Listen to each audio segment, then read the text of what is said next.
গত 9ই আগস্ট কলকাতার RG Kar medical college হাসপাতালে কর্তব্যরত অবস্থায় একজন তরুণী স্নাতকোত্তর চিকিৎসককে নৃশংসভাবে খুন ও ধর্ষণ করা হয়। দেশের ইতিহাসে এই ধরনের ঘটনা প্রথম। এই ঘটনা গোটা দেশকে হতবাক করে দিয়েছে। ঘটনার প্রতিবাদে এবং প্রকৃত দোষীদের গ্রেফতার ও দৃষ্টান্তমূলক শাস্তির দাবিতে উত্তাল হয়ে উঠেছে গোটা দেশ।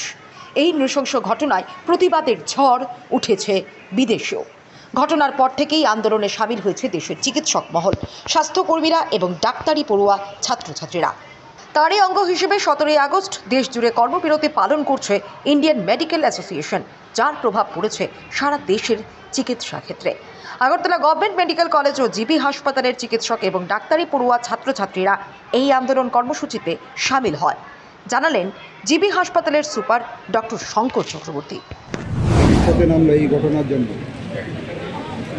এই যে জঘন্যতম ঘটনা ইদানিংকালে এবং মানব সভ্যতাতে হচ্ছে জঘন্যতম ঘটনা আর হতে পারে না।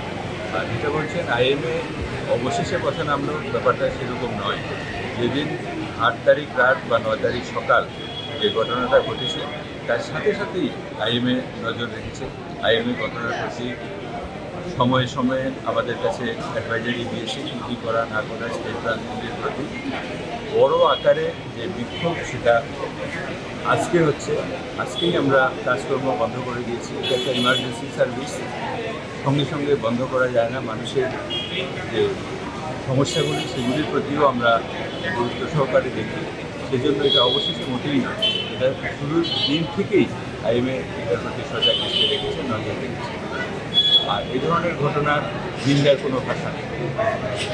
সবচেয়ে জঘন্যতম ঘটনা, আমরা সবাই একযোগে এই ঘটনার নিন্দা করি এবং এই ঘটনার যাতে প্রকৃত বিচার হয়, যারা প্রকৃত অর্থে দোষী তাদের যেন শাস্তি হয়, কাউকে যেন রেহাই দেওয়া না হয়, কাউকে বাঁচানোর কোনো প্রয়াস যাতে না হয়। আর যদি কোথাও সেই ধরনের কোনো প্রয়াস করেও থাকে তাদেরও যেন শাস্তির আওতায় আনা হয়। এটাই আমাদের একমাত্র দাবি এবং খুব দ্রুততার সঙ্গে যাতে বিচার ব্যবস্থা সম্পন্ন হয় সেটা আমাদের দাবি। আইএমএ শুরু থেকেই ছিল